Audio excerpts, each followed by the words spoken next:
Oh, shit. It's Best Ball After Dark. What's up, everyone? Welcome back to the night stream. We're going to be doing some best ball drafting. Before I actually start to draft, I did want to talk about some big news in the fantasy football space. Rankings are changing fast, and I'm updating my rankings constantly for best ball. And the big news is training camp has begun, and we're starting to get real feedback from coaches about what's going on with players, who's looking good, all of this stuff. So I'm going to go over that as we get into this draft. Let's start with a DraftKings Millie Maker. These drafts take a long time on DraftKings, so I'm just going to get right in there. I still have a ticket left for the Millie Maker, so I got to use it, right? Check this out. Let me show you what contest though I reserved. Actually, we gotta almost like before. We gotta take a look at the week one, right? We gotta take a quick look. So let me show you what I got coming up here. I did reserve my entry into the week one stiff arm $555 entry fee. That's the big in, folks. That's the big. We're gonna do the DraftKings. We're gonna do the $25 contest here. The million. But real quick, oh my God, salary week one is out. Probably by tomorrow, you'll have my week one first look. NFL, taking a look at the DraftKings week one salaries and all that. I'm not ready to get into it now, but I did notice, some pop spots like Joe Burrow at home against the Bucs. That can't be, that seems pretty good. Hurts at home against Washington. And then if we remember our lessons from cracking the code, we do want to try to find us some low-cost quarterbacks that could pop. What about Cam Ward against the Jets? Oh, it's so scary. It's so scary.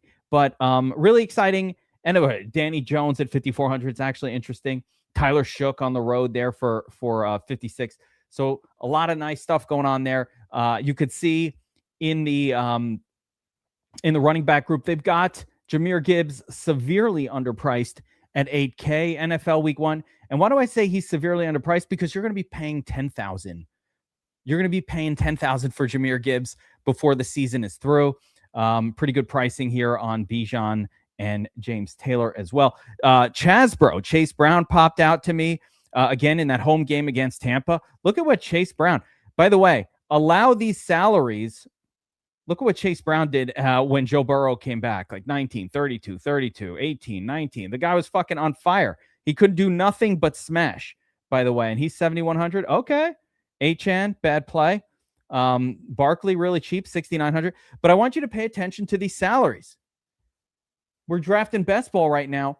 And I want you to think of best ball as like, how many of these expensive players can I squeeze into my lineup, right? So these players are expensive for a reason. So if you can grab a 7,800, again, Jamar Chase by, late season is going to be 9K. These guys are all underpriced relative to where they're going to be. Week one is going to be a fantasy points bonanza. A bonanza. Vita Vea. How the fuck is Vita Vea even still in the NFL? This guy's like 50. It's enough with Vita Vea. But yes, so a couple little, I didn't see a lot of Parker Washington. Let's go. All right. So big news number one, DraftKings. I'm not doing a first look now. You're going to get a full video first look. I'm not going to do it now. Just letting you know. Salaries are out. Exciting times are nigh. They're upon us. Ray Zanny likes Jalen Hurts week one. Yeah, I got no problem with that. I like that matchup. That'll be one of the quarterbacks definitely on the list. Week one is salaries are dropped. We are going to have a first look video coming out real soon. In case you missed it, book video one in my Cracking the DFS Code series dropped last week. It's doing really well on the YouTube channel because it's information that hasn't been out there. No one's really doing it. We haven't really had a proper data study of DFS in many years. Guys, when I tell you that book already is the video two, which I was getting ready to record, and it just got too close to 8 o'clock, and I'm like, shit. All right, I'm going to wait till after to record it. But video two really good stuff going over some changes in the meta. I think one of the best things that you'll see in video too is the data behind getting more aggressive in focusing stacks on the WR2 or tight ends as opposed to WR1s. Data shows that WR1s only show up in stacks, in winning stacks with their quarterback about 55% of the time, which means that 45% of the time it's with a WR2 or something else, a WR3, a tight end, some combination of a WR2 and tight end. And we want to lean into that because that's where the leverage is. There's very little leverage in QB plus WR1. All the leverage is on WR2. I'm already designing and have designed back tests and an approach that takes advantage of that knowledge. So that and so much more. Ownerships, players under 10%, all this great info coming out in video 2 from the Cracking the DFS Code series. If you haven't grabbed the book yet, it's a nice, easy read. Guys, I recommend the paperback version, but of course, you can get that on Amazon if you want to buy a book and have it physically in your hand. And of course, if you're a DFS Army subscriber, it's available free as a PDF download currently for all DFS Army subscribers. Why do I give it for free? Because I want you guys to win. In the end of the day, my goal with DFS Army is help myself win more and help you win more. The more you win, especially when you're rocking the DFS Army avatar, that looks good for us. That shows people that we're serious. All right. We got that out of the way. Let's get into it.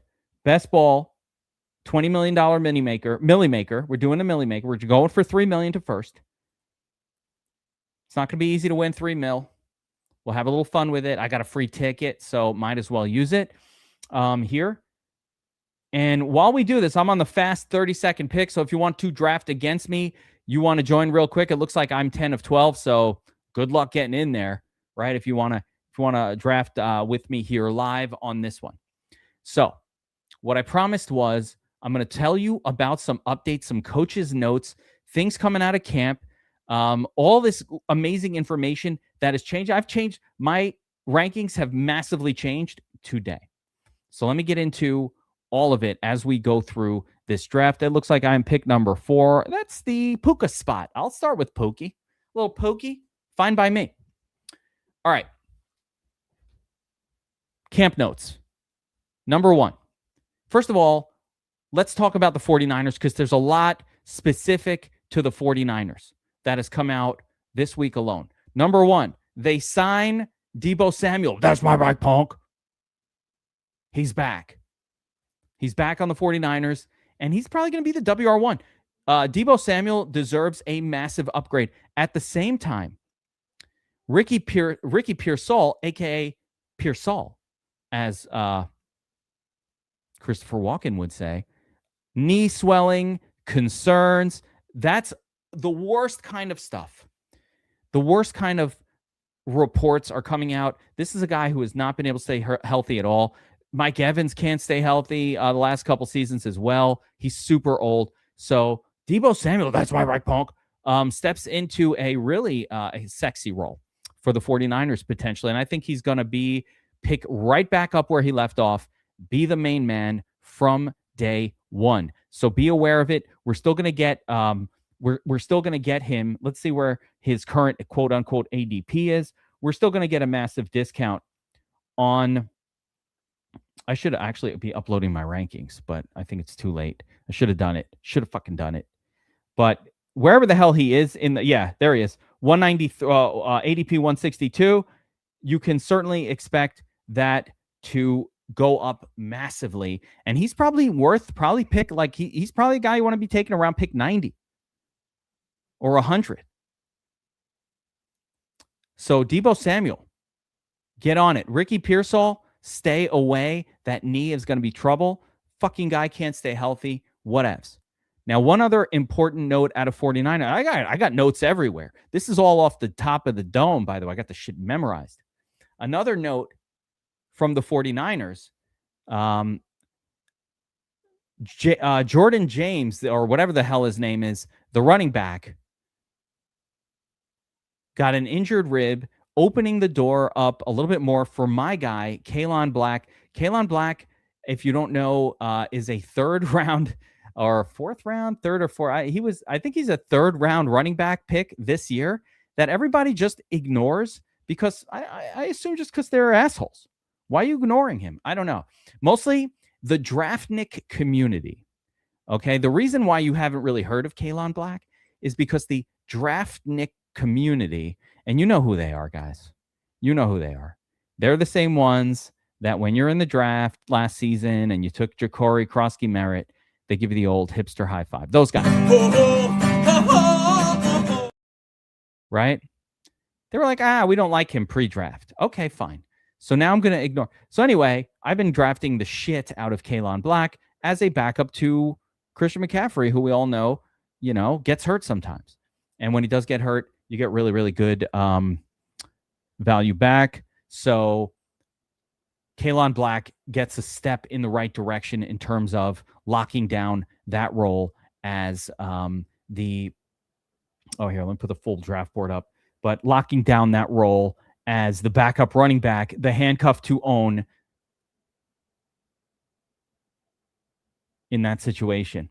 Now, this draft went a little interesting, little way too early run on the running back position. All right, Ashton Janty ahead of Jonathan Taylor. That's a bold call, BD Yansky. I hope it works out for you. All right, other camp notes. Guys, the positivity from Liam Cohen. Let's talk a little bit of Jacksonville. Jacksonville. Two things. My guy is talking up Parker Washington nonstop, and it should not be ignored. Parker Washington looks like he's getting set up to be a volume machine.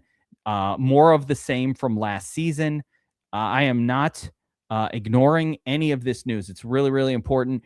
Brian Thomas Jr., we all smoking hopium on Brian Thomas Jr. That'll bounce back. But I think Parker Washington looks like that guy that we're going to be able to rely on. Also, big reports out of Jacksonville regarding Bajal Tootin. Tootin is Bay. Tootin is Bay. Bajal Tootin. Looking great in camp. He's going to have a big role for us. All the best words are coming out about Bajal Tootin, and I've got him moving on up in my rankings as well. I think we might see Bajal Tootin. I think he's already, I still love Montgomery a little bit more, but I think Tootin could pass Montgomery, can pass Scadaboo in the rankings, and kind of move up to kind of that mid fourth round. Let's call it like high 30s, maybe 39, 40, 41, that zone. So I think we're going to see another 10 spot jump for the Tootin, for the Rootin' Tootin, the Tooter, at some point. Okay. Other camp news. This is a little bit older news. There's so much camp news. I'm trying to remember it all. Here we go. We're on the clock here. Who went? Achan went. Sucker. Organized Chaos is in here with me. I like the slower clock. We got an auto drafter. Fucking guy. All right. So I'm on the clock. We started with Puka. No running backs of note available. Oh, I have a big running back update as well. We gotta go.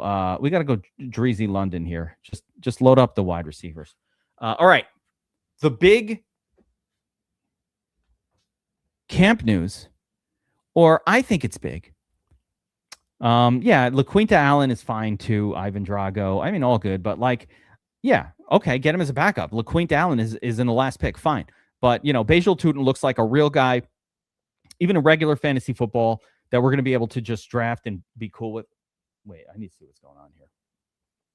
None your business grabs Malik Neighbors in round 2. There it is. So let's talk about the Malik Neighbors rise as well, and then I'll tell you about Jeremiah Love. But Malik Neighbors cutting, running, not necessarily a lock to start week 1, but looking more and more like he's going to be just fine. He's going to be just fine, right? So that's what it's starting to look like. I got to prep for my next pick here. But Jeremiah, who was I just talking about? Just fine. Malik Neighbors, just fine. Expect his ADP to continue to climb massively. Jeremiah Love news. The Jeremiah Love news is this. The coaching staff The coaching staff in Arizona is saying exactly what you don't want to hear when you have a rookie running back that was picked like top 3 overall, and we're expecting him to be a volume monster and an animal, basically, right? We're all expecting that. The reality is, do not expect. Yeah, Josh Allen too high there.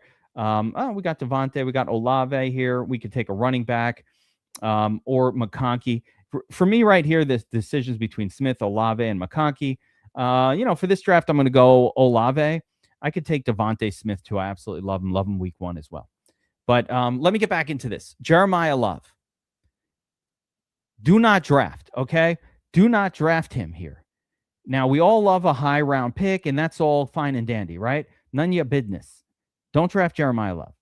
Now, why should you be avoiding him? The coaching staff in Arizona is like saying everything you don't want them to say. Talking about, we got Algier here. He's a professional. James Conner probably going to get a big role. Veteran deference type of wording from a young coaching staff is the opposite of what you want to hear. Jeremiah Love on that shitty-ass Arizona team is going to have to be on the field a ton and get massive volume in order to produce. We saw it with Ashton Jeanty his first season. Why do people forget what happened with Ashton Jeanty? Sorry, says Jeanty. I don't know how to say his name. Jeanty. I do know how to say it. Do you not remember what happened with Ashton? Do you not remember? He sucked his first year because the team sucked. The Raiders sucked, and he was just bad. He didn't do anything for you, and he was not worth a first-round pick. I think that's what's coming for Jeremiah Love. I like that in this, at least he dropped into the 3rd round here. I have him. I wouldn't take him even in round 3. It's a no. It's a no for me, dog. It's a no for me on Jeremiah Love. I don't think he's going to have a big year. Could be wrong. The talent is there. Yeah, respectable. Okay. Are we looking for respectable from our RB1? Or are we looking for smash? That's what I'm saying. I'm sure it'll be fine. Well, the difference also with Jeanty, and he got respectable numbers, he was the only game in town. They were not splitting touches with him. He didn't have a professional vulture in Tyler Algier. He didn't have an actual pretty good guy there in James Conner who's going to hold him off. He didn't have any of that. Jeanty got every single carry for his team. Like, he had like an 80% carry share for the Raiders. And I'm telling you, I'm volume is king for the running back, and I don't think we're going to get that smash volume. We got Hanish 90 right there. I could tell you're a regular watcher of the stream, going for Cook, Scadaboo, and Montgomery. The only criticism I have right there is this being DraftKings, not an eliminator. Those guys usually go a little bit later in this style of contest, but Hanish, being where you drafted from, you probably were not going to see them on the way back. So if you wanted Scadaboo and Montgomery in this draft, you had to do it when you did it. No worries there. But again, I just be aware this is DraftKings. This is DraftKings. You don't. The running backs go a little later. And not even just this is DraftKings, but in the eliminators that we do a ton of, those running backs go a lot earlier. Michael Pittman, Vegas update player. Michael Pittman, Aaron Rodgers, and match made in heaven for Pittman. All right. So the best thing about Michael Pittman, in my mind, the best thing about Michael Pittman is that he's going pick 100 or wherever he's going late enough that it's fine. But just be aware that it's Aaron Rodgers. He's 43. It's the Steelers. They only throw the ball 20, 25 times a game. It's hard for any wide receiver to really feast.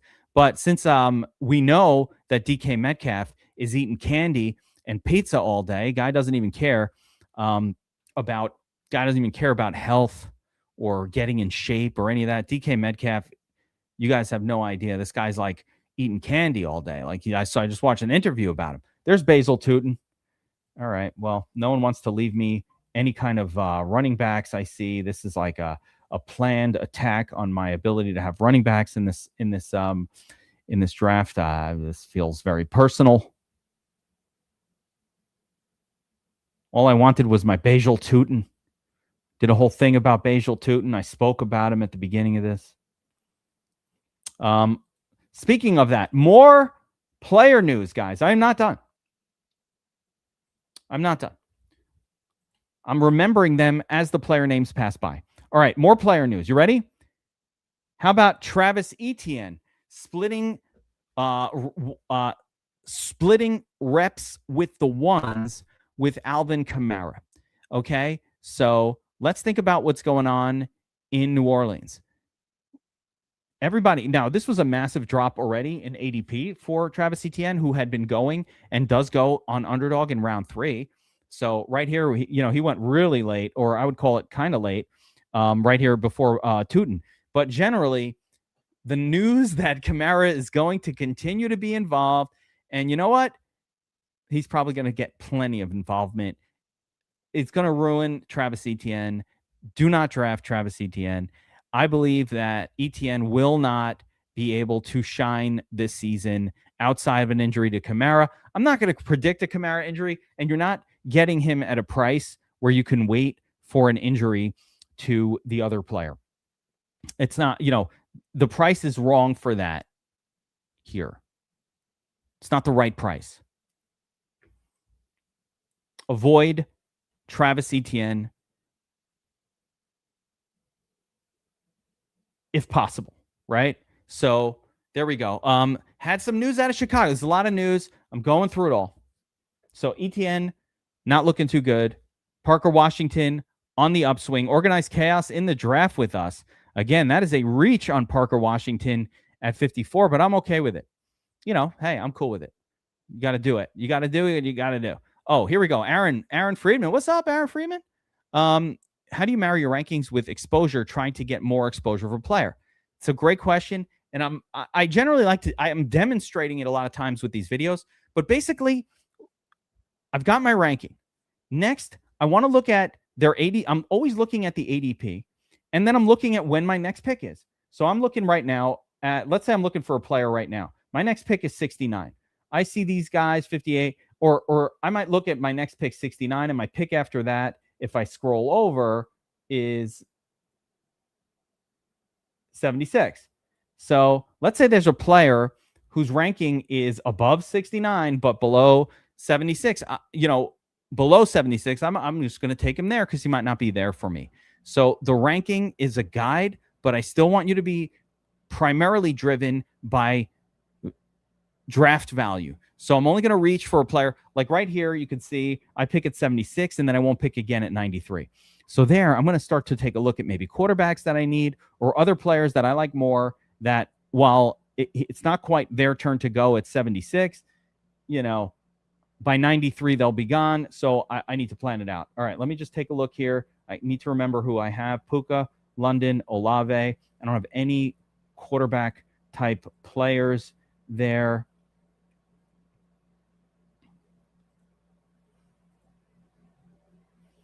Yeah, need another running back here. Can just take a stud quarterback. No, we're going to take a running back. I like, you know what I like? I like the extra time that DraftKings affords you compared to FanDuel.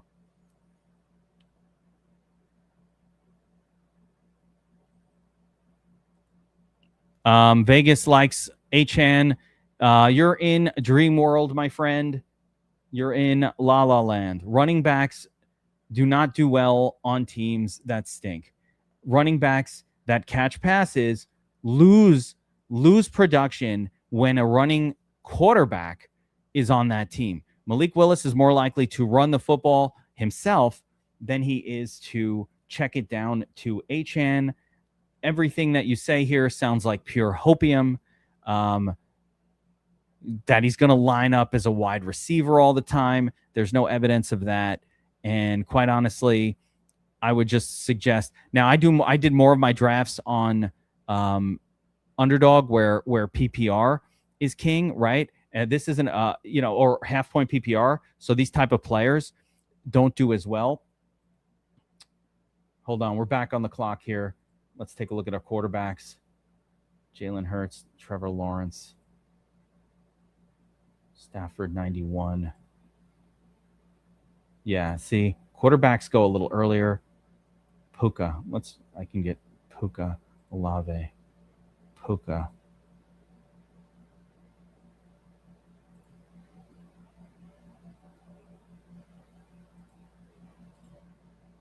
Yeah, I just got squeezed in another wide receiver. Let's see if that burns me. All right, back to it though. Where were we? Trying to go over player takes here. Oh yeah, Achane. Yeah, I'm not buying it. I'm not buying that argument. I don't buy it. I don't buy that. I've never seen Achane be good at all with a quarterback that wasn't Tua. I've never seen him be good with a coach that wasn't Mike McDaniel, for example. So there's just so many things working against Achane as a second round pick. Just take someone else. That's what I'm saying. Like, who's not good in the second round? Like, oh, you took Chase Brown instead of Achane? Okay. Take someone else.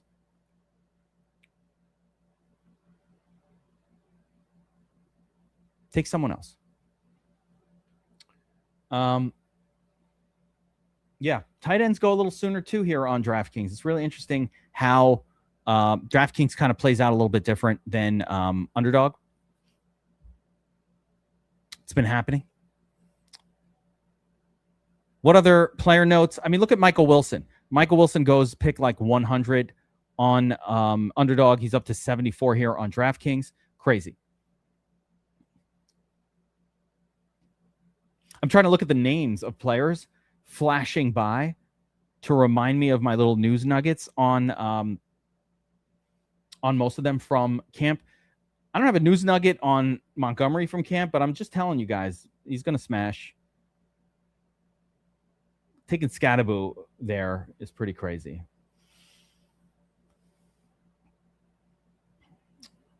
Oh, another news nugget. Just remembered, out of Seattle. There's a possibility they're saying. Now, I don't believe this will happen. So, but it's a possibility. So one of the things that they're saying is there's a possibility that Zach Charbonnet will be back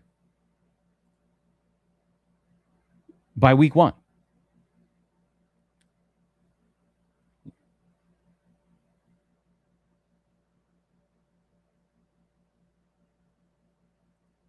I don't think you want me to be nice, my man. I think, first of all, I'm as nice as it gets.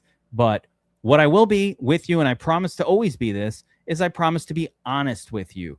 I will tell you the real deal, or at least my real opinion. And then I'll tell you, you don't have to listen to what the fuck do I know? Why would you listen to me? You don't have to. But I'm telling you, I've been saying it all. I've made 5 videos about it. I'm not going to change my opinion on Achane. I don't think it's going to be a good pick this year.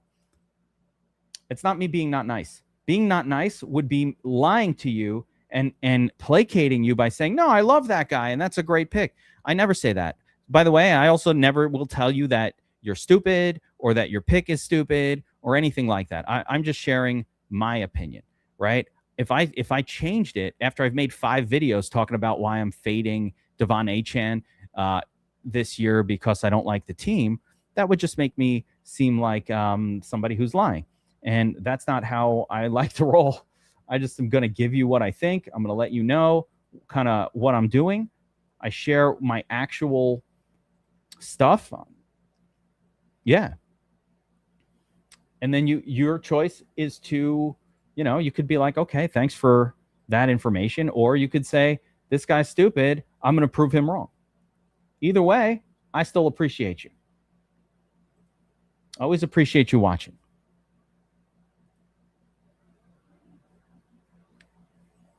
Yeah. No. Again, just disagree on nice. I want people like, all right, now I'm going to share a story. This one's for you, Vegeta. And again, I appreciate you watching. Super Saiyan 4. I'm going to share a story. So a few years ago, I had a startup business that I was promoting, right? And I had a pitch deck. For it. And, we were talking to investors and all of that stuff, trying to raise funds. And Hang on. I got to pay attention to my pick as well. So give me a second. Give me a minute.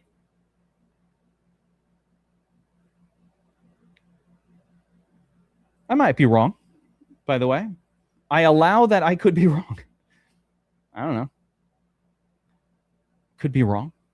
But anyway, so let me tell the story because this is pertinent to how I am and like how I think of things and what I appreciate versus maybe what someone else might think or do or appreciate, right? Not everybody's the same.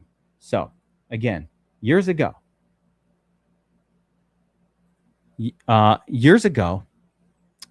so I make this pitch deck for this business, and we're pitching to investors, and all of a sudden, a friend of mine or somebody I knew someone else that is like kind of a good business person. Let's put it that way, like a sharp business guy, in the space that I was, in the same field, and we sent them the deck and said, hey, let me know what you think.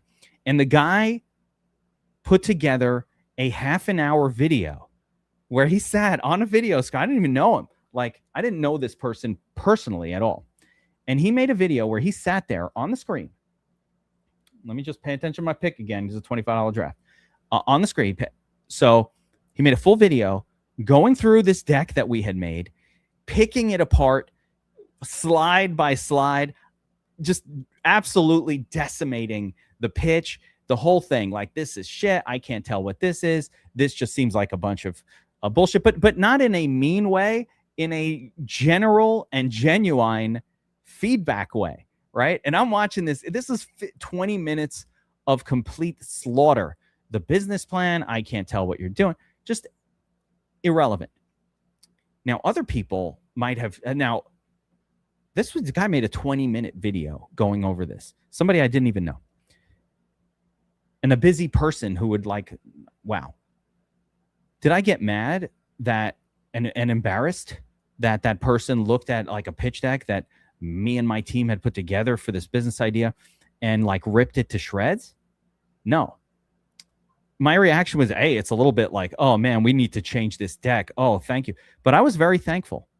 I was like, this guy took time out of his day, recorded a video, actually looked at this deck that we sent, gave amazing constructive feedback. It was very negative, hurt my feelings a little bit, but I was appreciative. I was like, thank you. So I wrote him back. I was like, thank you so much for that. I know not a lot of people, are comfortable giving out criticism. Most people are like, yeah, it looks good. Good luck with that. That's what most people do. And as a matter of fact, in my position, I could be like, yeah, good stuff. Like, I could tell you that every single time. It's easier for me. I don't like to piss in somebody's Cheerios. I don't feel good about, or on a player take if you don't want a real one. But all I'm saying is, for me, let me just remember what the hell I got going on here before I forget. Johnston, Olave, Puka. All right. Tyler Shook. He ain't a crook, son. He's just a Shook one. Yeah, here we go. Tyler Shook. So anyway, the end result of that story was, instead of me getting upset about this 20-minute destruction video that somebody sent me back, I was 1,000,000% thankful. And I was like, wow, that dude took time out of his day, gave me his true opinions, not out of personal animos, but just out of like, hey, I'm a smart guy. I know what I'm looking at here.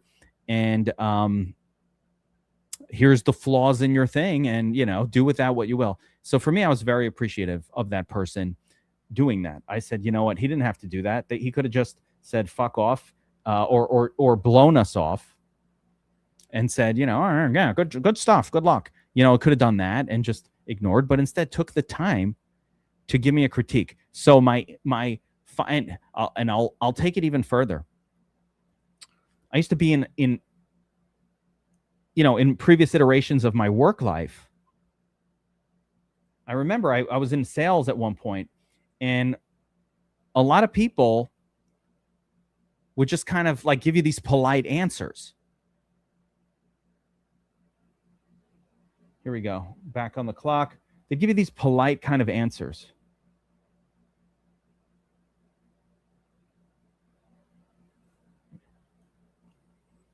I don't want polite answer doesn't help me. Tell me what you're really thinking. When I was in sales, I hated when people just like were trying to be polite and then they would lie because they were afraid. I guess some cultures are kind of like skittish about delivering negative or bad news or saying anything negative or not positive. So they just don't, they just lie or they don't say anything and then just disappear, And again, I'm not somebody that appreciates that. I be real with me. And so because of that, that's how I am with you guys. I'm going to be real without being cocky, though. I'm just going to keep it real. That's my opinion. Yeah. I mean, I'm not going to be too brutal, Peter Porker, but yeah, that's how we do it. I don't want to, you don't ever want to be too brutal with DFS because every once in a while, John Marchese pops on your show, starts talking up Sean Tucker. You're like, who the fuck is that guy? And next thing you know, Sean Tucker puts up a 40 and you're like, dude, what the hell was that? Right? So that happens too sometimes. So I don't like to rip on anybody in our shows or try to be never personal either, unless you're doing something personal to me. But never personal. I respect the guys who are watching this, like the viewers, my DFS Army subscribers, for example, that are playing DFS alongside me. I respect 1,000,000% what you guys are doing. I don't think I'm better. As a matter of fact, I think what I'm paid to do is do this work, do this extra research, and impart it onto you so that you guys can win more. Like, I got to save you your time. Maybe you don't have time. Maybe you don't have time to spend 18 hours a day like I have for the last 4 months compiling the DFS code book, compiling the Showdown Codex, which you guys don't even know about yet, but it is coming out in the next, momentarily. The Showdown Codex, where we've cracked the code for how to win NFL showdowns. I'm still working on the back testing, but using the information from the Codex already, I'm achieving. Oh, there's Stribling. There he goes. Yeah. There we go. That's right. Ray Zanni's like the best ball guy there is. He loves Kyron, Trevion, and Chuba. 3 names that I absolutely hate and I never draft. That doesn't mean I don't love Ray Zanni. That don't mean I don't like Ray. All it means is I don't want to draft those guys. All right. Let me have my fantasy football season. You have yours. I'll have mine. And the way I do fantasy football, how many? Tight end? 150, 141. Give me a second. Give me a minute. I forgot who my guys who are going to move on up is. Wait, what about my back punk? Debo. Okay. All right. We'll wait. Maybe we'll get Debo. Maybe we'll get Debo on this next pick. That's my back punk. Yeah, that's right. Listen, it's also, do I hate the, anyway, I don't even know where we're going, but of course, I don't care if your player takes are different than mine. It's funny. I have, I have friends in the business, right? And we talk about player takes and we actually joke around about like player takes. Like, yeah, I have my player takes. I have my guys that I like, and I'll ride my fantasy football season on those takes to glory or not. And that's how I do my fantasy football every year. I've been doing this for 20 years. I always do it the same way. But like, I think we're well aware that your player takes are wrong a lot. Like, you can't always be right. So, yeah, I remember lots of, I'll give you a player take. I wasn't on Jackson Smith and Jigba last season at all. I thought Sam Darnold wouldn't be good. I thought that was not a good spot. And so that was an edge that you basically kind of needed in order to win leagues last season. And I wasn't on it. I didn't, I just wasn't. No, why the fuck weren't you on it? You're not good at fan. No, I just wasn't on it. I thought Sam Darnold would be crap. And at the same, so that was a bad take. At the same time, at the same exact time last year, what was I taking? I forgot what I was about to do. Oh, yeah. Oh, that's my right, punk. Debo, motherfuckers. I am hearing all about Cyrus Allen now. You're now like the 5th person to mention his name to me, Danny Pomeroy. So got to take notice of the Cyrus Allen person at this point, as you are now one of many that seems to be mentioning his name to me, which is crazy. I've got 2 quarterbacks, 5 running backs, 5 wide receiver, 1 tight end. Need to beef up the tight ends. Probably need another wide receiver and then another quarterback, and then we'll pile on those wide receivers, even though my wide receiver group is quite studly. So we have on my team right now, I've got Stafford stacked with Pookie. I've got Shook stacked with Olave. We'll try to beef up those stacks a little bit as well. Let's see if my boy Juwan Johnson can make it back to me by some. Oh, no. Oh, he got taken before. Fucker. Damn you, Babachi. That's why I took Debo. That's my right, punk. I guess my guy wasn't there. Anyway, I lost my complete train of thought. Yeah, player takes. Like, your player takes are your player takes. Like, am I going to sit here and have and you know, I'm not super high on Luther Burden, but you know, I know he can hit. I know there's ups and downs, but I kind of not super high on him right now. I got, you know, I got friends who love Luther Burden and they're really excited about it. All right. You know, cool. We'll see what happens. Don't get mad at your friends if they have a different player take than you. It's all good. It's all love. That's what I'm saying. We need more tight ends on my team. Guna. Just going to star off some of these. Turd Ferguson, Fryermuth. Still a bunch of good tight ends left. Yeah. Yeah.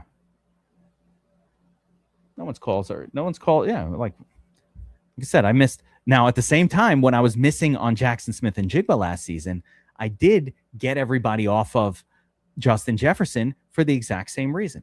I said last year, you know, with Justin Jefferson, same reasoning. I was like, dude, I don't know about this quarterback situation. JJ McCarthy kind of sucks. You know, is this really a time when I want to take, do I want to take a wide receiver tied to a rookie quarterback in round 1? That seems stupid. I was alone in that opinion last year. No one else was even saying any such thing because they're too scared. They're too scared to give a negative take on someone like Justin Jefferson when he had at that point had never had a bad season. But I have a little more experience, and I just remember having wide receivers tied to bad quarterbacks. I'm aware of it. I've lived it. So I'm like, Tongus. But yeah, I've lived it. So I'm just like, I'm not going to take a quarterback, or I'm not going to take an elite WR1 tied to a rookie quarterback. That's why we didn't take any Justin Jefferson last year. Worked out. But at the same time, like I said, I thought I had a negative opinion of Sam Darnold, and that kind of kept me off Jackson Smith and Bigville last year. And now I've changed my opinion. Obviously, Sam Darnold was awesome. Turns out it's just the Jets that suck. You know, that's my bad. I was biased from my Jets fandom.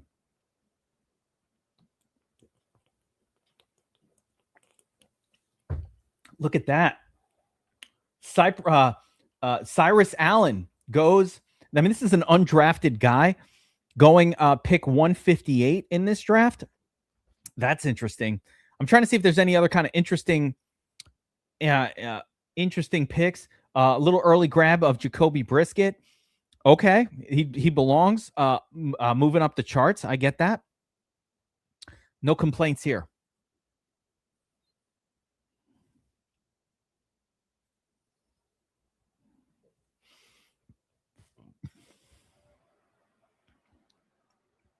Still need more tight ends. Could still use another quarterback.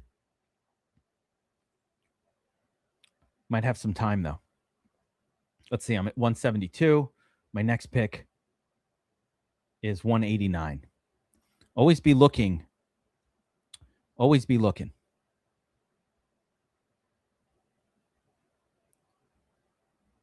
Kalon Black is there. Oh, we're on the clock. Kuna.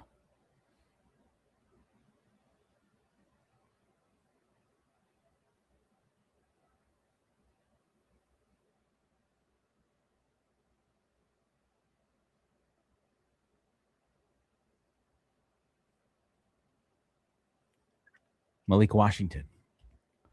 You think Sanders is ahead of Watson? Wait, Danny Pomeroy, how the hell did you get so much Cyrus? That is insane. That is a massive amount of Cyrus. Hope you're right. That'll crush.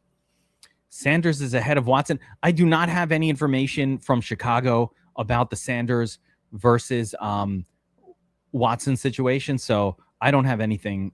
I don't care where he is on this draft board. I have not heard anything out of Cleveland to imply that there's a leader there. I personally think it's going to be Deshaun Watson, just because I didn't see anything out of Sanders that impressed me last year. But, that's, again, just an opinion, just a guess. I don't know. Fuck, I didn't think Deebo Samuel would find a team. Him finding his way to becoming the WR1 probably, or WR2, like a wide receiver of importance on the 49ers. Where'd that come from, right? So I wasn't even drafting him. That's unfortunate. There goes Tank Dell, 176. BD Yansky, I don't know if you're in here, but if you are, good pick. Good pick. Where's Steffi Diggs going? That's $1 million question right there. My guess is Washington.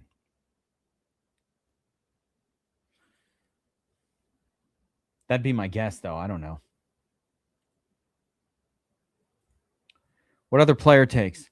That's mostly it. One other, I guess, Keyshawn Boutte kind of shining in camp a little bit for the Patriots. So, do with that what you will.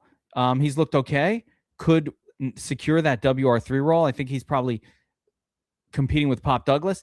And there's an outside shot that even Romeo Doubs doesn't even nail down the starting role. Like, I don't know. I do think Doubs will be great, and I think A.J. Brown will be great, and I think the Patriots offense is going to be great. But I don't know. I don't know for sure. Branch. Yeah, we're running out of names that we like here at wide receiver. Not much good left that I'm seeing.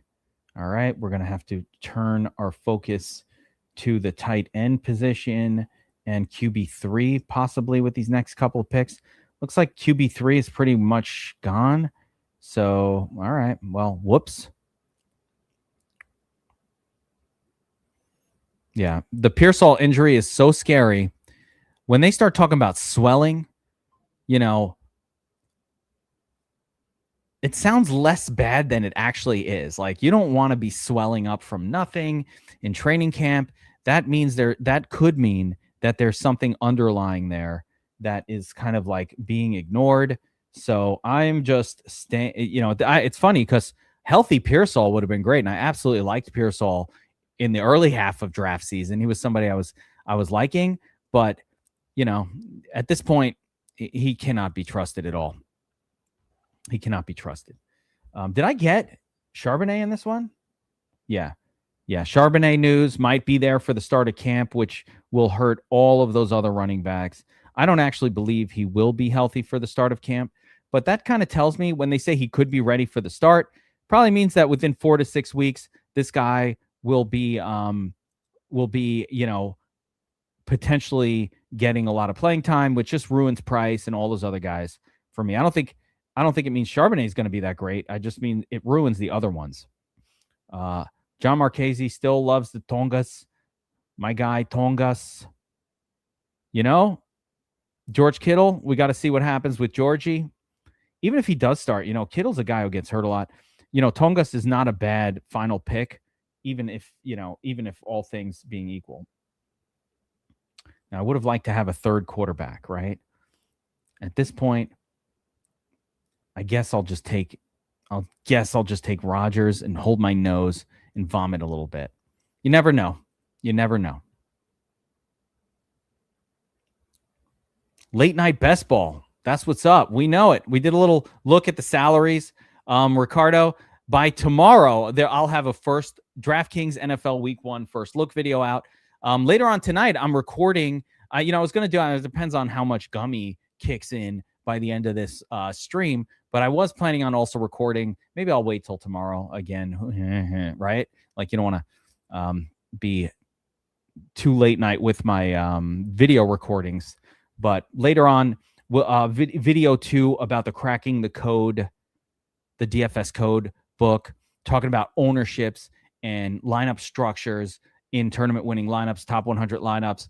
I'm going to get into all of that in the second video in that series. So be on the lookout for that. Yes, that's it. See, you're reading the book. You know that the meta over the past few years changed. In 2023, there were virtually no sub kind of like 5K or 5,500 quarterbacks that would be in the nuts. It was all spend up options, and the field got used to spending up on these quarterbacks, right? They were like almost forced to. And what happened? All of a sudden,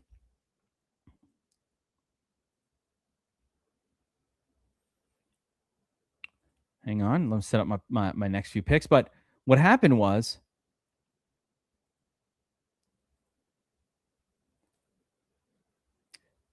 the meta completely changed. We went from virtually 0 5K or lower quarterbacks in tournament winning lineups to 27% in 2025. So like the idea, this meta concept of paying up for quarterback completely melted away last season. And part of that, we were all over it. Oh shit, Ricardo, that's what's up. What's up? Fuck yeah. Come on back. This year's going to be better than ever because I did so much research, harnessed the power of AI to literally break some of the concepts that we've been doing incorrectly for years. Where the hell's Katron Allen? Ugh.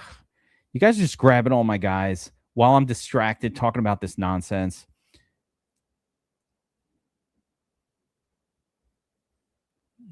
Where's Kalon?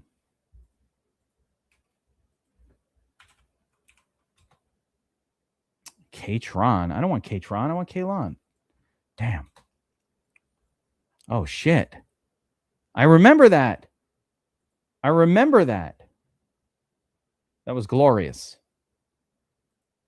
Dude, come on back. We're gonna do it again this year. More of the same.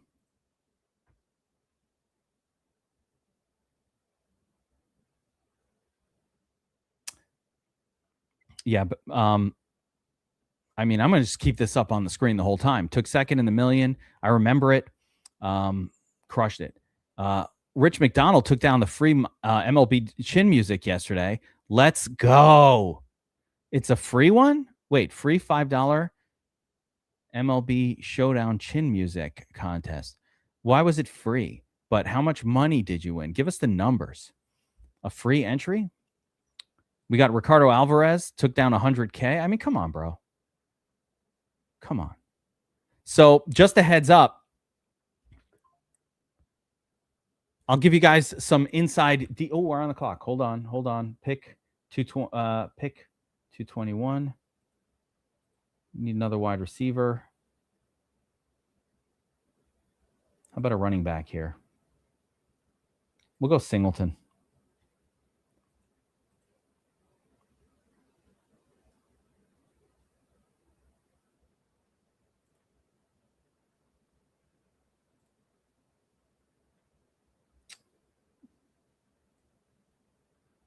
Prep up for my last pick, but all right, back to it.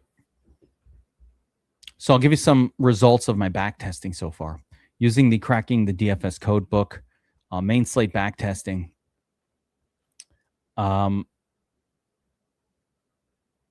We're hitting in an uninformed run, just baseline fresh settings that I've come up with so far.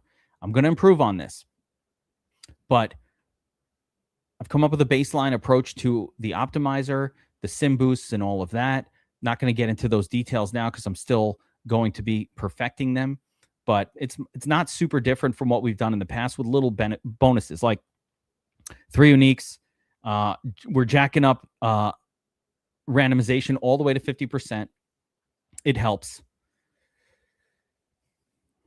allowing tight end in the flex as much as possible, all of that. No more limiting of that. Leaning a little heavy into sim boost correlations. But a couple of the changes I adjusted in the latest runs were, for example, on all the quarterbacks where I allow to be that I'm allowing in my player pool, I'll boost up the projections of their WR2s and their tight ends just to make sure that some of those stacks wind up with WR2 and tight end, not just WR1 stacks. We're going to be forcing 2 players under 10% in every single lineup. My data shows that 89% of top 100 finishing lineups, this is big news. 89% of top 100 finishing lineups in giant tournaments, so 0.001% lineups, 89% of them have at least 2 players under 10% owned that aren't quarterbacks or defenses. So from the wide receiver, running back, tight end group, we're going to force that. Another stat that we discovered in the data is that almost 70% of top 100 finishing lineups have a secondary stack in them not connected to the quarterback position. I don't know that that's regularly understood information. People knew. We kind of build that way when we handcraft already, but it was good to see it in the number. It's why I was looking for it, but it was good to see it in the actual data. So I'm working on a little adjustment to the DFS Army force secondary stack thing as well to kind of make that tech work a little bit more like I want it to for this particular where's Tongas? Yeah, I wasn't paying attention to the draft. This is a problem, right?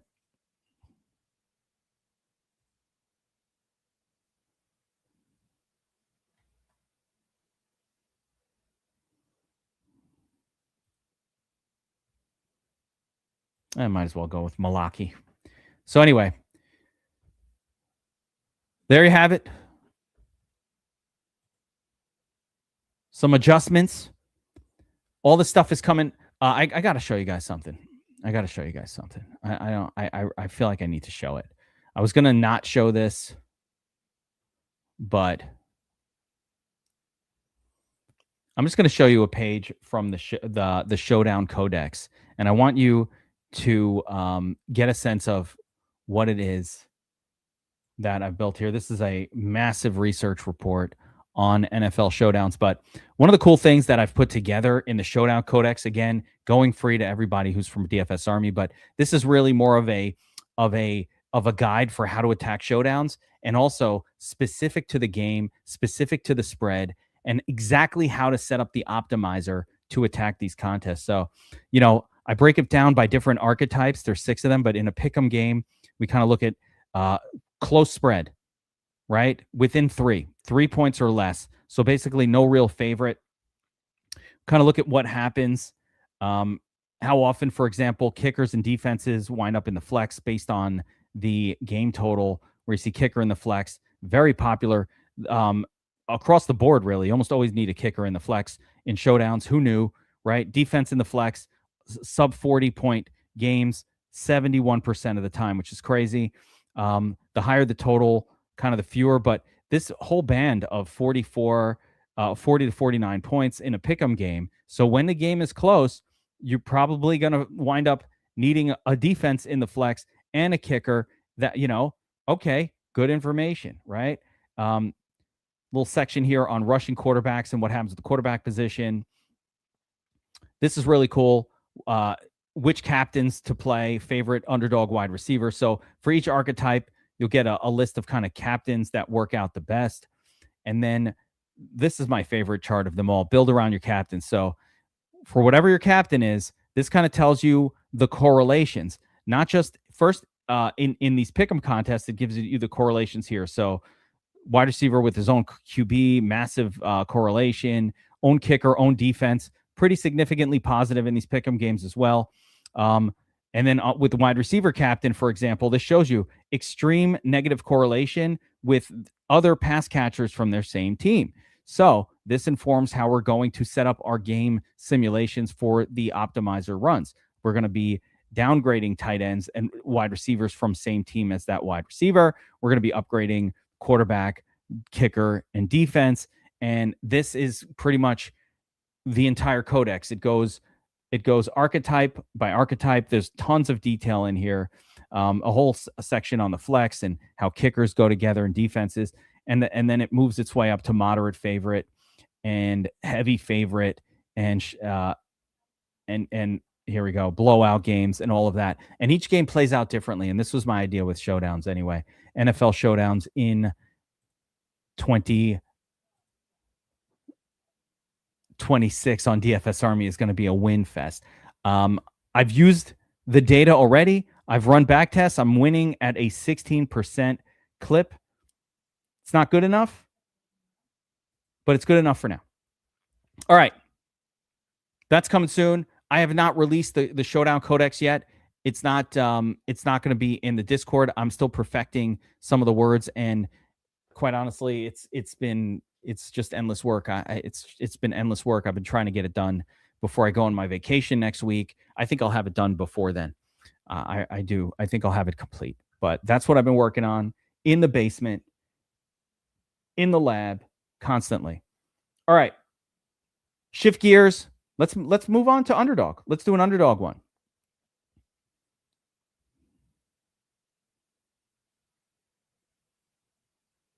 Let's see. What's the corgi? What's the rules on this corgi? Quarterfinals. Yeah. Okay. Same rules as everything. We'll do a corgi because I don't have one. Why not? Right? Can I do a fast corgi? Oh, this is 2 of 12. Okay. Okay. I got to take a break, man. Pounds. What's up, Pounds? Yeah, I got to take a break. Oh, corgi is single entry? Is that what's going on? Okay. Oh, yeah. What's up, Schman? What's up, your wife? What's up, Schman's wife? How you doing? Get ready to hear this voice a little bit more all season long. I feel like it's a good voice. You're happy to hear it. All season long, I'm going to hear that damn voice. Oh, it's that geek again. Hell yeah. Love it. Degen Dimes. Dart. Every time Jackson Dart is on the slate, we're going to be playing Jackson Dart. It's Jackson Dart. You chose Jackson Dart. Always choose Jackson Dart.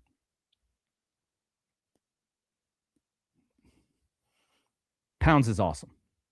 Pounds is chill.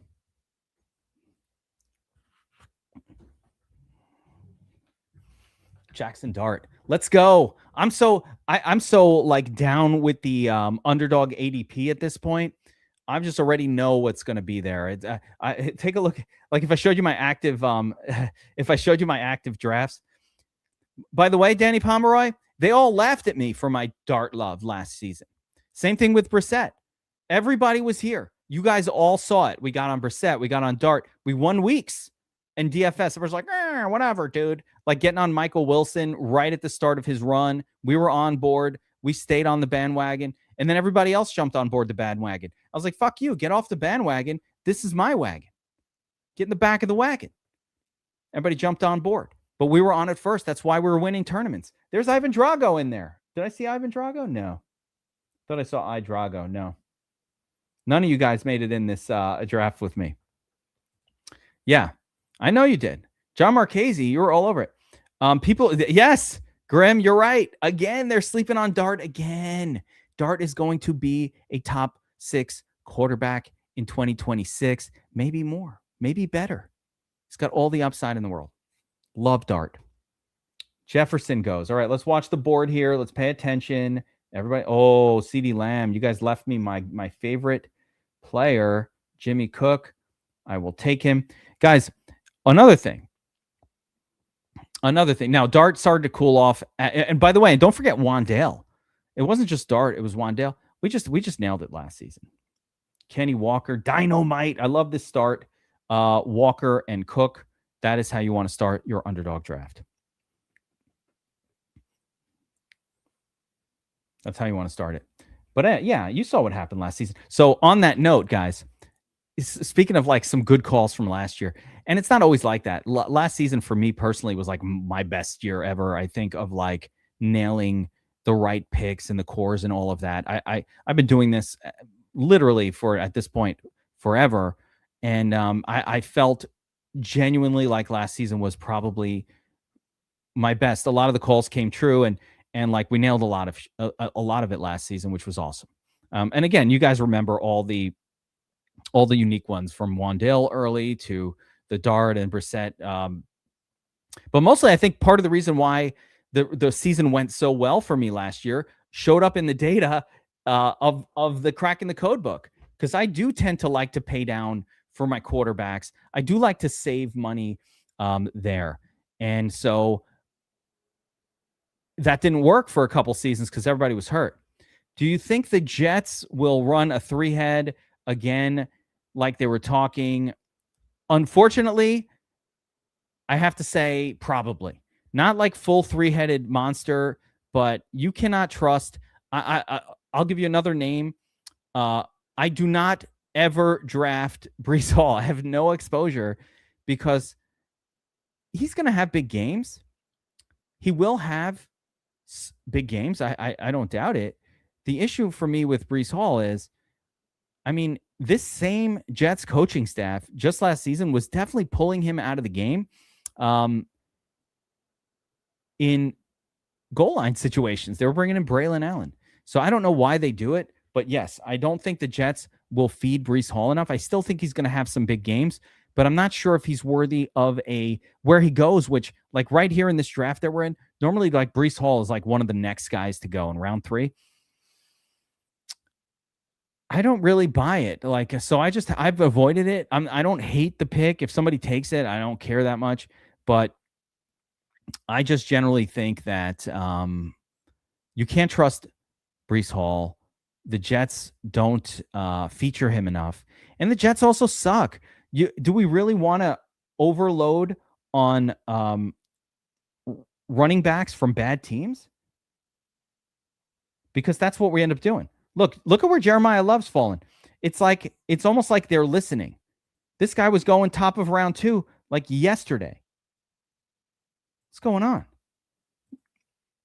I did get an interesting thing from I was watching a high stakes draft yesterday, and the high stakes people are very high on one particular wide receiver. I don't know why they're so high on this guy. I really don't. But there is one wide receiver that the high stakes crew is absolutely in love with. Kyron Williams goes. I got to take Javonte here. Yeah, I'm just going to do it. It's just too good of a value, 38 overall. No, it wasn't Igbuka. That was a good guess. No, they're high on Jalen Waddle. Yeah, I know. You're like, what? Really? Yeah, they love in the high stakes. For whatever reason, Jalen Waddle is a guy that has even creeped all the way up into the end of round 2. I don't really get it, but they love Jalen Waddle. And the high stakes guys are, that ADP is worth paying attention to. It's definitely sharper. Sometimes it's a little too cute, but it's definitely sharper than, most. They love Igbuka too, Danny Pomeroy. They absolutely adore Emeka Igbuka, the high stakes guys. Everybody is obsessed with Igbuka. I have not drafted Igbuka. It's not great. That is not a great number, by the way, John. I would like to see a higher number than that. That's not that great. That's not that great. I need more touchdowns. I thought Javonte was just okay last year. I felt like Javonte was almost like overrated a little bit by people in terms of like how his season went last year. Let me show you something. Oh, can I open his player card? Not anymore. All right. Can't open it. Saints, John Mark. Let's see. Trying to get more lately. Read through. 9.5. Yeah, no, I get that. By the way, some of that is Vegas building in, all the touchdown numbers are a little bit like lower than what you'd expect. Although, if you have tell me what it says for Montgomery. That's what I'm curious about. Swift going ahead of Montgomery is just criminal.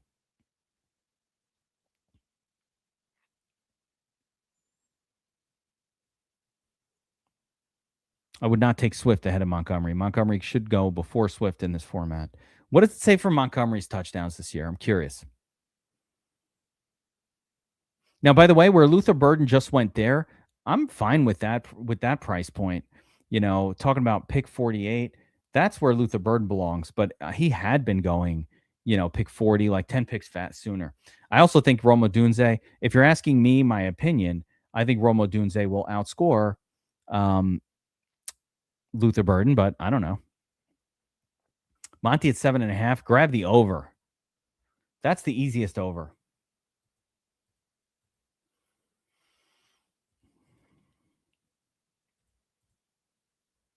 I've got 3 running backs, only 1 wide receiver. So we're going to beef up our WR crew. You know, if he doesn't get hurt, that's an easy over. And Montgomery's not one who's gotten hurt before. Like, he does not have any gets hurt history. So I wouldn't expect him to get hurt. All right, let's pay attention here. Christian Watson, Mike Evans goes. There's Waddle, 53. I mean, that's a great bargain on Waddle. Good bargain on Tootin as well at 51. Yes, I do like DJ Moore. I like the situation. I feel like assuming DJ Moore is not washed, which I don't know, but why would he be washed, right? Like, I do like the DJ Moore situation. Where's Parker Washington, tight end? Yeah, here we go. T-War. Think about Tyler Warren right now, who I just took, right? And think about the fact, Brian Thomas, yeah, we're taking Parker Washington. Bam. Do I have a stack set up? Parker Washington, Ladd McConkey, Tyler Warren. Parker Washington, that opens up Trevor Lawrence. McConkey opens up Justin Herbert. This is what I do on these drafts now. I figured out a little system. As soon as I start grabbing wide receivers, any of them, or even a tight end, I just star off their quarterbacks. So I'm keeping an eye on the quarterback. Yeah, I mean, these are very low numbers. Scatterboo, I mean, they're literally building in an injury to Scatterboo. So, I mean, these numbers are all really low.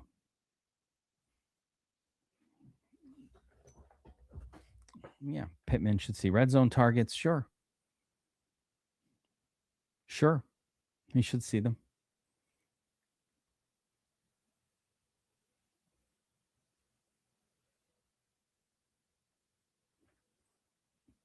Just a few hours left on the Best Ball 2026 20% off promotion at DFS Army. So if anybody was thinking about getting signed up, you've got about 3 hours to knock 20% off that NFL yearly or whatever sub we have going at DFS Army with Best Ball 2026. The code that's going to end in August, guys. I don't trust Aaron at all, which is why I really don't want very much to do with the Steelers. My guess is Aaron's too fucking old. He's going to get hurt, and then they're going to have to bring in the backup. They're going to have to bring in the backup quarterback who's going to suck, and it's just going to be a shit show on the Steelers. Now, I could be totally wrong. Actually, the Steelers usually make it work with a backup, and it's not that bad, but generally my expectation is that the Steelers might be a bit of a shit show. Yeah, I love Tyler Warren. The reason I really like Warren right now is because we're seeing Alec Pierce on the pup. Not sure when he's going to play. Who the hell are they throwing to?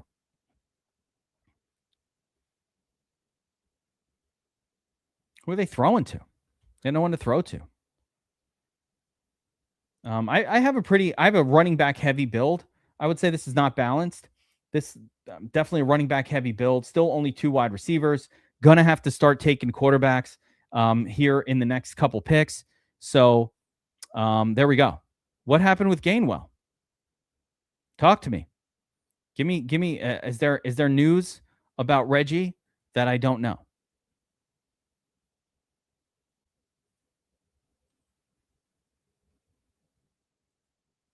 Or is that just a statement of like you don't like the guy, or is that a real thing where something happened?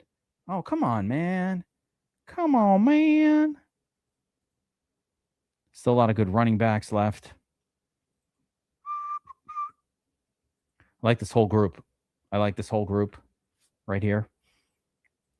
Jonathan Brooks at 81.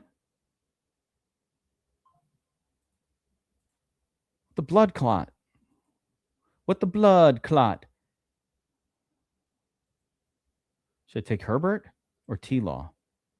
Let's go Herbert first.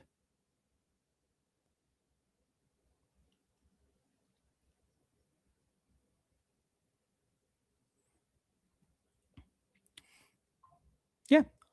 I can get on board with this, especially at ADP, at Pittman's current ADP. I'm not a Pittman believer, but at this ADP, yeah, right? Not somebody you're hoping to start necessarily every week, but playable at ADP.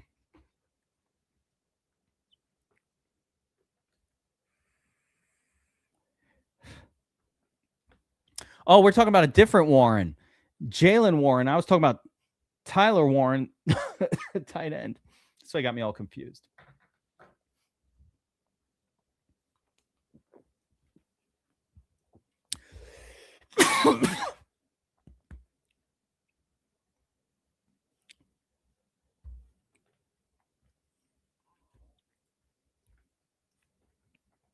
Man, this is like the third Cyrus Allen mention of this stream.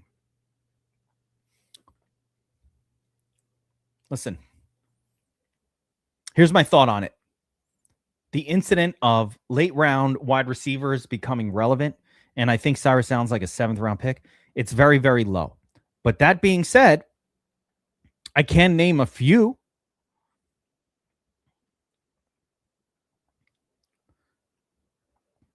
You know, we're talking about Parker Washington, a 6th round pick. Puka, 5th or 6th rounder.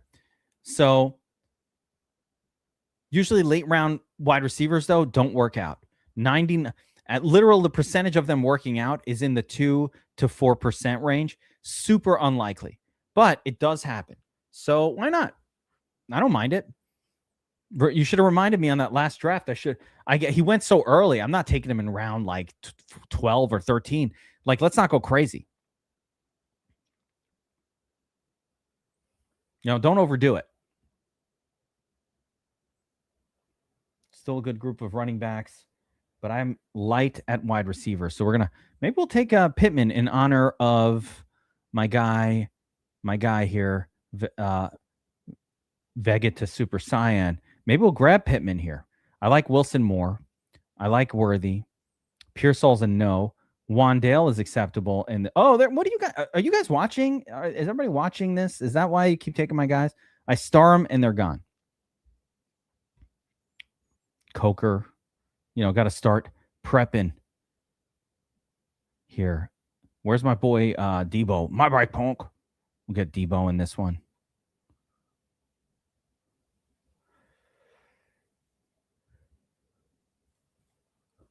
I've got both of my quarterbacks on lockdown. Herbert, T-Law, nothing left to do there. Good to go. Running back, Cook, Kenny, Javonte, pretty good to go. I still want to get one more, what I consider to be upside running back that's going to play a lot. So we'll see about that for our next kind of pick here. But before that, I think we'll go and fill out that wide receiver group in honor of our new friend of the show who has now liked, subscribed, and smashed the notification bell. My guy, Super Cyan. What's up? Michael Pittman. You convinced me. I got you, bro. Where else are you going to go? Where are you going to mention someone in the comments and the host is like, yeah, all right, that sounds good, man. I'm in. And that's it. Just speak it like that. Well, that's cool. That's cool.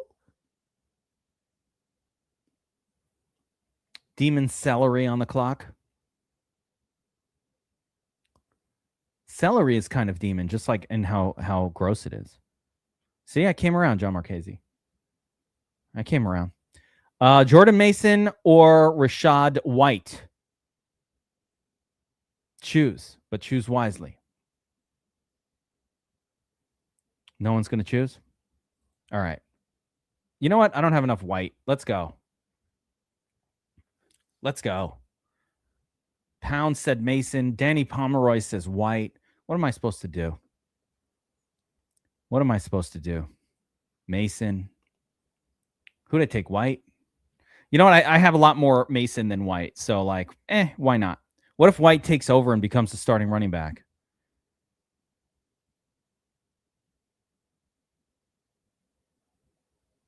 How do you like them apples? We've got 3. So I've got my 2 quarterbacks on lockdown, and I'm just now noticing that they both have the same bye week. Whoops. So going to need a third. Yeah, Claiborne. I don't think Claiborne is a real threat to like become a starter. He's very, very tiny. Claiborne's like 185 pounds. And I get it. We've seen a couple 185 pounders, do their thing.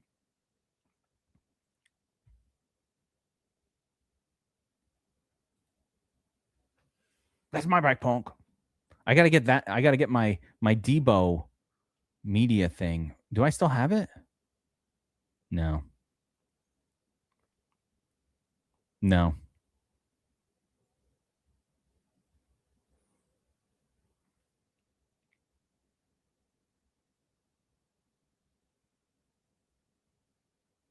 Yeah, I don't have it anymore. I need to get that back. My Friday. All right, we are on the we're light on wide receiver here, guys. I'm gonna have to pick some more up.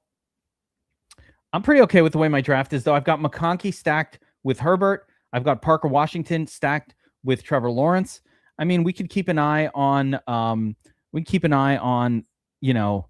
Brenton Strange or Gadsden types. We'll just keep an eye on those guys.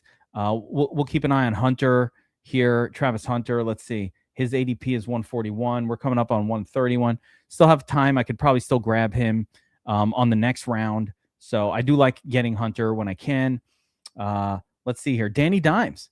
I'd like to get that third quarterback in there, but 131, 40. They'll all be gone except for like Brissett. So, I got to decide. I don't think I need to pay for another premium.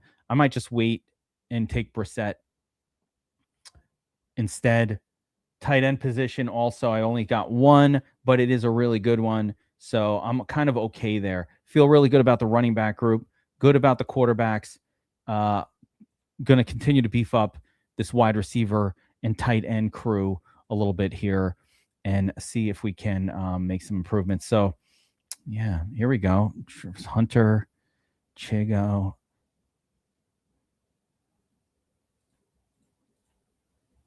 I think I'm going to go Hunter here. Normally, I actually, in terms of a player take, I prefer like Rashid Shaheed as an example, but to Hunter, but he just doesn't fit with this build. And there we go. Shaheed is back, right? And the other issue here is at 135, my next pick is 142. Yeah, these guys probably, the quarterbacks probably still be there. 135, 142. Let's just take Shaheed then. All right. We got them both.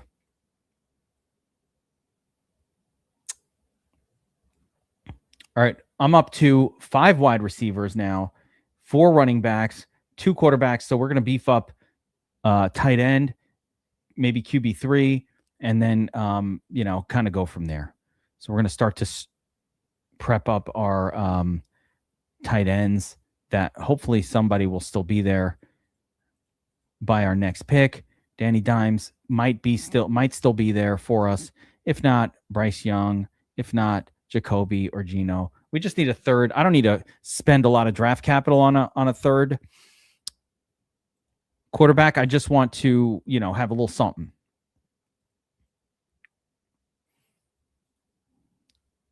Stribling. Look at how the mighty hath fallen. ADP 160. I like that.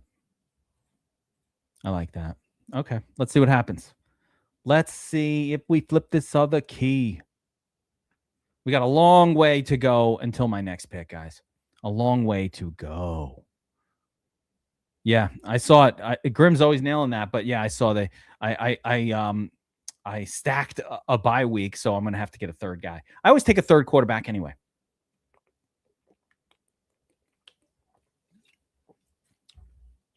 Draft-a-palooza. No, this is it, Pounds. We got 2 in. If I'm gonna make that other video, I need like another window of time to do it. I still have another video to record tonight. So no, we're gonna finish it 2 here. 2 drafts. Draft-a-palooza. And by the way, the last thing we want is where is he? Man, I can't remember him.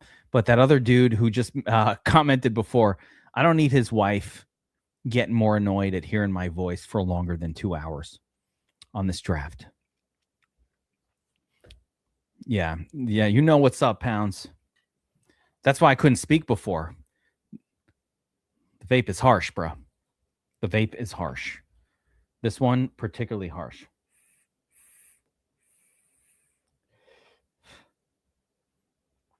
Gotta get into Debo. No. Oh, I feel like let's try to come away with Debo. I should have taken Debo on the previous pick. Honestly, that's on me. I should have taken him instead of Shaheed. That was a lame move. Guys, Debo really needs to be ranked up like 100. Pick 100. Just this was me doing no justice. On me. My bad. I did no justice here.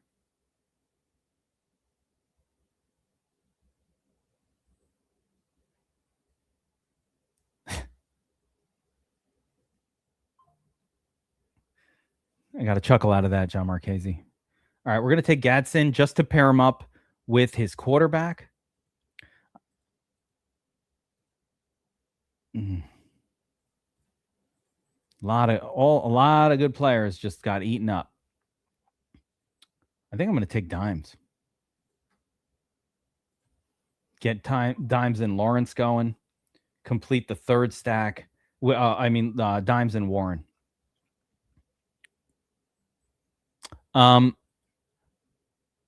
Good stuff, Danny Pomeroy. Thanks for hanging out. Pounds. The only thing I'm going to say about this is you don't really, if you do an eliminator, you damn well better pay attention to the bye weeks. The eliminator bye weeks are everything. But in this format, this is a cumulative score, meaning you will have a massively difficult time advancing into the playoffs if you have like a 0 even once on a bye week. Even one error like that will generally cost you making the playoffs. So I will say that I do not advise completely ignoring buys. I don't look that much at the bye weeks. Like, it's not my end all be all. Oh, look at all these buys I got for my wide receiver. This is bad. I'm literally building one of the most buy heavy builds I've ever done because 2 of my damn quarterbacks have the same bye week. So, again, mental note for the future. Let's try to avoid that situation. Like right here, I'm trying to build around those stacks and I just keep ending up more guys with the same freaking bye week. All right, let's get rid of these guys. We're going to really need to stack some tight ends and wide receivers and all that. And certainly ones that are not on bye the same week as my guys. Let's see. Tesla, Adani, Branch, Malik, Tank Dell. Hell yeah, I love Dell. Booty's okay, but that's about the group of viable wide receivers I still see. Still plenty of good running backs as backup types available to us here. Quarterback, I'm done. Back to the draft. Here we go. It's come back around. Finally.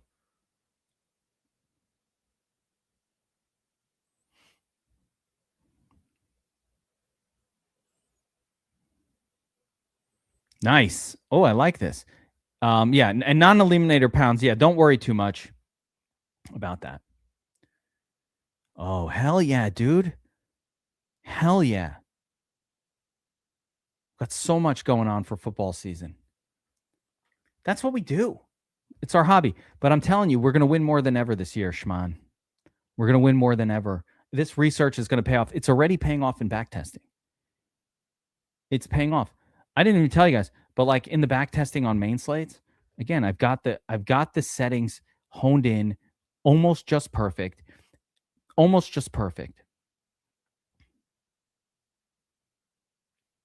And the big thing is in backtesting, you can't fully get your settings right because, like, what about your takes? So, like, what about your player? What the fuck, dude?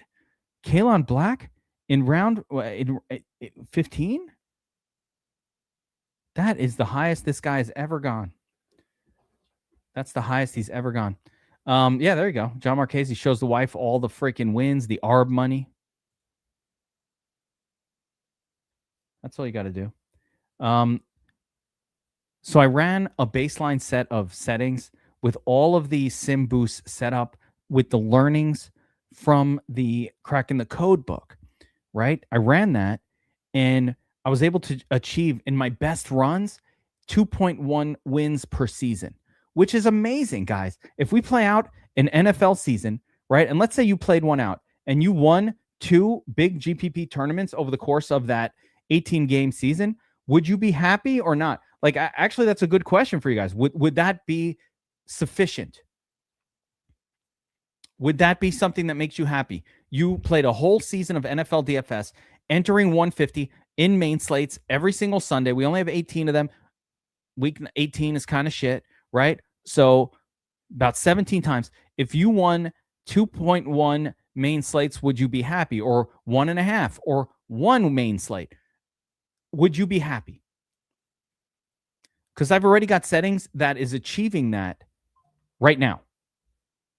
That was in my first iterations. And then I said, we can do better.